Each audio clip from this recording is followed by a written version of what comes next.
안녕하십니까. 세상을 공부하는 학생 윤권원입니다. 여러분과 마찬가지로 저도 몇 년째 마음이 답답하고 불안합니다. 그래서 이 시대가 어떻게 흘러갈 것인지 알고 싶어서 국제정치와 자유민주주의, 반일 종족주의, PC문화 등을 공부해 왔습니다. 이제는 공부의 한 방법으로 현 시대 상황을 아마추어적 수준이지만 나름 평가하고 정리해 봤습니다. 시야를 넓힐수록 눈앞의 일들을 더 큰 것과 연결시킬수록 덜 혼란스러워진다는 명상가 마크 네퍼의 글을 생각하면서요. 제가 정리한 것을 글로벌 시대와 문화전쟁의 흐름, 미중 패권 전쟁과 그 전망, 북한 세습 독재의 종말, 대한민국이 국가사회적 가치에 눈 뜨다, 결혼 등 5가지로 말씀드리겠습니다. 첫 번째 말씀드리고자 하는 내용은 글로벌 시대와 문화전쟁의 흐름입니다. 30-40년 전부터 세계화라는 용어가 등장했습니다. 김영삼 전 대통령이 세계화, 국제화라고 발음했던 기억이 납니다. 그야말로 지구촌이 되어가고 모든 나라와 인종들이 이웃이 되어가는 듯 했습니다. 그런데 호사다마라고 세계화의 흐름 속에 PC 문화가 크게 번졌습니다. PC는 소련이 멸망하기 전부터 전 세계 공산화 전략의 일환으로 서구 문명을 파괴시키고자 만들어진 것으로 인도주의, 비차별, 평화, 친환경, 국경 없는 세상 등을 내세워 기존의 서구적 도덕적 가치들을 열심히 허물어갔습니다. 도덕과 정의를 앞세우고 있으나 위선과 배타성이 높은 좌파 논리입니다. 그야말로 폴리티컬 커렉트니스, 즉 정치적 목적을 바닥에 깔고 있는 정도였던 것입니다. 소련 붕괴 후에도 PC는 유럽과 미국을 중심으로 계속 확산되었고 이제는 국제기구와 주류 언론, 문화예술 및 대학가를 상당히 장악하겠습니다. 어느 시점부터 신흥 경제 강국으로 떠오른 중국 공산당이 PC와 연대하여 배후 역할을 적극적으로 하기 시작하였습니다. 그러나 세상의 모든 일은 작용이 있으면 반작용이 발생하고 변증법적으로 변화가 이루어지듯이 일부 선진국의 우파 성향 시민들이 PC 좌파에 반발하기 시작했습니다. 우리 눈에 보이는 대표적 현상이 영국의 브렉시트 국민투표 결과와 미국에서의 트럼프 대통령 당선입니다. 이제는 트럼프 정부와 미국의 상하원이 중국 공산당과의 전쟁을 드러내놓고 치르면서 중국 공산당과 PC의 실상이 전 세계 지식인들에게 노출되기 시작했습니다. 우리가 기억하는 2018년 10월에 펜스 부통령 허드슨 연구소 연설은 중국 공산당에 대한 선전포고였습니다. 금년 들어 역사적인 우한 폐렴 사태가 국제 팬데믹이 되면서 유럽의 대부분 국가들의 중국에 대한 경계심이 커지고 각성이 이루어지고 있습니다. 특히 우리 대한민국은 종북, 종중 세력과 서구의 PC 좌파의 영향력 등 삼각파도 속에서 좌초되기 직전이었는데 자유민주주의를 회복할 수 있는 기사회생의 기회를 잡았으니 참으로 다행입니다. 우리는 이 기회를 놓쳐서는 안 됩니다. 두 번째 주제로 미중 패권 전쟁과 그 결과는 어떻게 될 것인가입니다. 미소 간 패권 다툼이었던 20세기의 냉전이 소련의 패망으로 더 이상 미국의 경쟁 상대가 없는 듯 했습니다. 그러나 영원한 것은 없다라는 것을 증명이라도 하듯 중국의 경제 대국화가 가속되면서 이제 미중 간의 패권 경쟁이 전쟁의 단계로 접어들었습니다. 두 나라의 국토 면적은 거의 같습니다. 지정학적 여건으로는 미국이 절대적으로 유리하고 중국은 그만큼 불리합니다. 지정학 관련 자료를 통해서 뒤에서 조금 더 설명드리겠습니다. 주요 자원인 식량과 석유에너지를 미국은 자급을 넘어 수출을 하고 있고 중국은 매년 엄청난 양을 수입하고 있습니다. 기초과학과 원천기술 및 첨단 산업 면에서는 미국이 전 세계를 선도하고 있고 중국은 핵과 위성 등 몇 가지를 제외하고는 중진국 수준입니다. 중국 제조업의 핵심 부품들은 한국, 일본, 독일 등에서 수입되고 있습니다. 전쟁의 최종 수단인 군사력 면에서는 중국도 핵무기를 보유하고 있고 육군 병력이 수백만이지만 핵무기 기술이나 해양, 공중, 우주전 능력면에서 미국이 단연 우세합니다. 그런데 왜 중국이 미국에 도전하고 있을까요? 아무래도 중국 공산당의 독재 체제가 그 원인인 듯합니다. 미중 간 패권 전쟁이 본격화되는 것을 전제로 두 나라 대결 주체들의 강약점을 정리해 봤습니다. 먼저 강점입니다.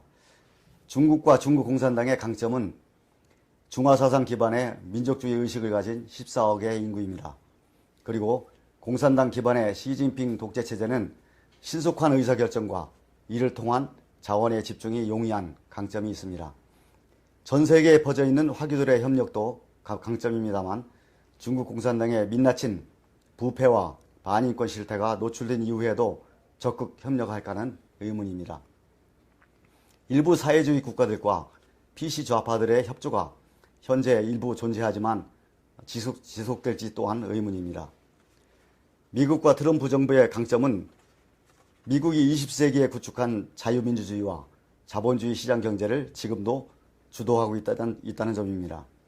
달러라는 기축통화는 선진국부터 북한 같은 소규모 저개발 국가 등 모든 나라와 그 지도자들을 통제할 수 있는 힘이 있습니다.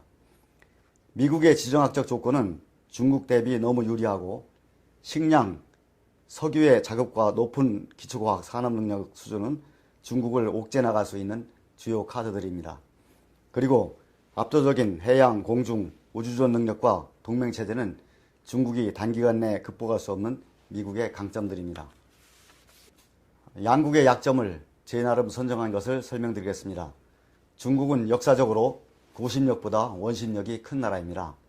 신장 우이구르, 티벳, 홍콩, 대만은 물론 광동성 등 남부지방은 북경과 심리적 거리가 멀고 지역 계층 간 빈부격차도 원심력으로 작용될 것입니다. 그리고 공산당과 군부의 실권자들이 극심하게 부패되어 있고 지정학적으로 미국의 동맹국 및 적대적 비우호적 국가들로 포위되어 있습니다. 중진국 정도의 산업기술, 미국 중심의 경제체제 속에 있는 중국 경제, 식량과 석유에너지 최대 수입국이라는 조건도 중국의 큰 약점이며 이 약점들은 시간이 갈수록 중국을 더 힘들게 할 것입니다. 미국과 트럼프에게도 약점이 있습니다. 중국과 연계된 미국 내 PC 좌파들, 주류 언론과 학계, 문화계, 대자본가들과 민주당이 끊임없이 트럼프를 흠집내기 위해 혈안이 되어 있고 뿌리 깊은 흑백 갈등은 언제든 터질 수 있는 시한폭탄 같으며 PC 문화의 뿌리 깊은 침투로 미국적인 가치가 많이 해이해졌는데 지난 4년은 마치 트럼프 일인과 미국 내 병폐인 딥스테이트 및 PC 좌파를 바탕으로 한 주류 언론과의 싸움으로 보내는 것 같았습니다. 그러나 2016년 대선 시 자당의 후보를 소 닭보듯이 했던 공화당이 트럼프의 공화당이 되었고 보수회의 즉 CPEC의 활동에서 보듯이 미국 내 보수파들이 결집되고 있습니다. 조금 더 구체적으로 설명드리는 가시적 자료입니다. 먼저 미국과 중국의 지정학적 조건을 두 그림을 통해 보시겠습니다. 미국은 주요 가상 적국들과 대서양 태평양에 의해서 이격되어 있습니다. 지정학 학자들이 말합니다. 미국의 남북에는 국력으로 상대가 안 되면서 같은 민주주의 국가인 캐나다와 멕시코가 있고 동쪽과 서쪽에는 물고기만 있다고. 그러나 중국은 아래쪽 지도와 같이 육지 또는 가까운 바다로 19개 나라와 접경되어 있습니다. 보시는 자료는 양국의 군사력에 대한 전문기관의 평가입니다. 2014년에 프린스톤 대학의 출판부에서 발간된 책자에서는 미국의 군사력이 동맹국을 제외하고도 중국보다 10배가 강하다고 평가하고 있습니다. 미국과 중국이 상호간에 공세적으로 쓸 수 있는 카드는 어떤 것들이 있을까요? 미국이 이미 중국산 제품에 대해 관세 폭탄을 안기고 있습니다. 인권유린 집단과 개인을 미국 법으로 제재하는 신장 우이구르법이 6월 17일 트럼프 대통령 서명으로 확정되었습니다. 향후 홍콩 국가공안법이 시행되면 관련자들을 응징하는 유사한 법이 제정되거나 적용될 것입니다. 또한 홍콩의 금융 허브지위 박탈로 중국의 애자 조달 창고와 막대한 무역량을 옥죄 수 있고, 지금도 남사군도에서의 자유항행작전과 전략폭격기 비행, G11 추진 등 군사 외교적 압박이 진행되고 있습니다.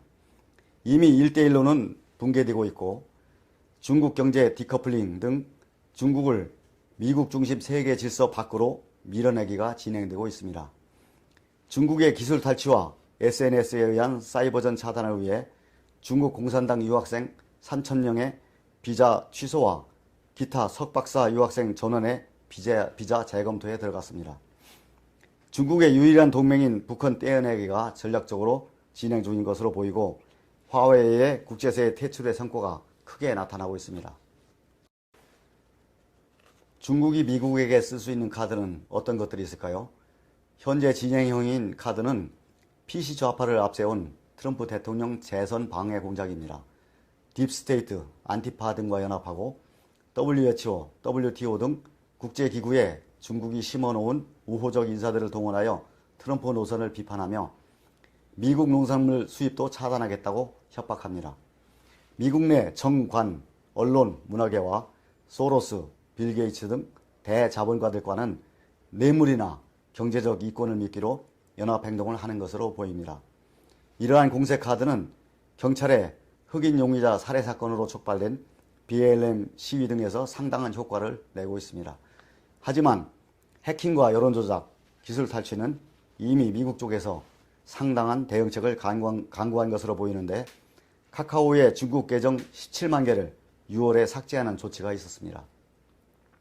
중국이 써왔고 쓸 수 있는 카드들은 대부분 음지에서 작동하는 것으로 양지로 끌어올리면 효과가 급감하거나 오히려 역효과가 날 수 있는 것들입니다.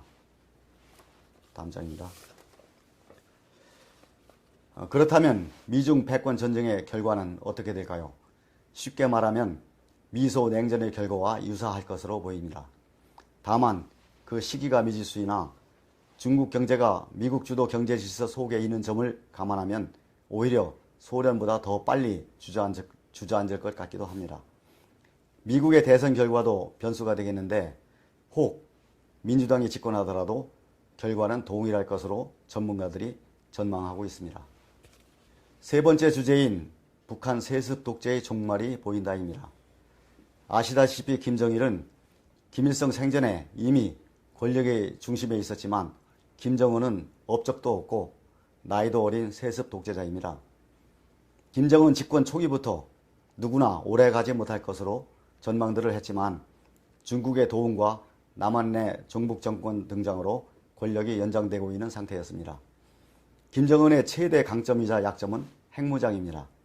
핵무기로 미국까지 직접적으로 압박해야만 정권이 유지되는데, 미국은 북한 같은 깡패 국가가 핵무기를 갖고 있는 것 자체를 인정해서는 안 되는 것이 딜레마입니다. 게다가 지도자로서의 정통성도 약하고 건강도 안 좋은데, 장기간의 경제 제재가 초래한 난관 때문에 트럼프의 정상 간 협의라는 미끼를 덥석 물었습니다. 제 나름의 해석이지만 병법 36개에 나오는 상옥 추제, 즉 지붕 위에 끌어올려졌는데 사다리가 치워진 격입니다. 김정은은 대내적으로 진퇴양난입니다.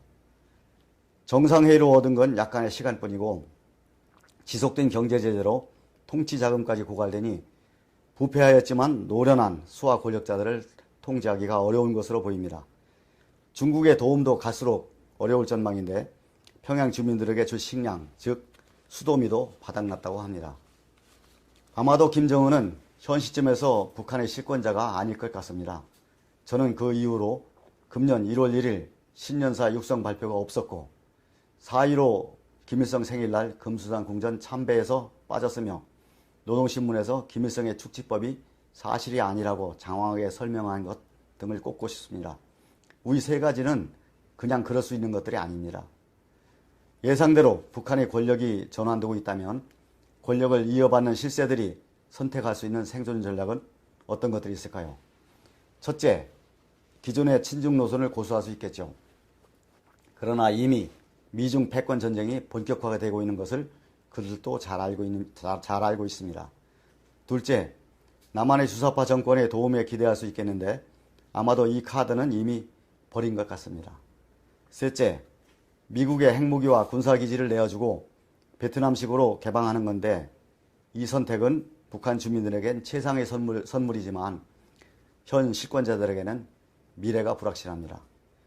넷째, ICBM이나 SLBM으로 도발하여 미국을 직접 위협하는 벼랑 끝 전술 선택이 있지만 만약 그리한다면 트럼프 대통령은 미국 국민과 전 세계의 전폭적 지지와 동의하에 부담 없이 북폭을 할 겁니다.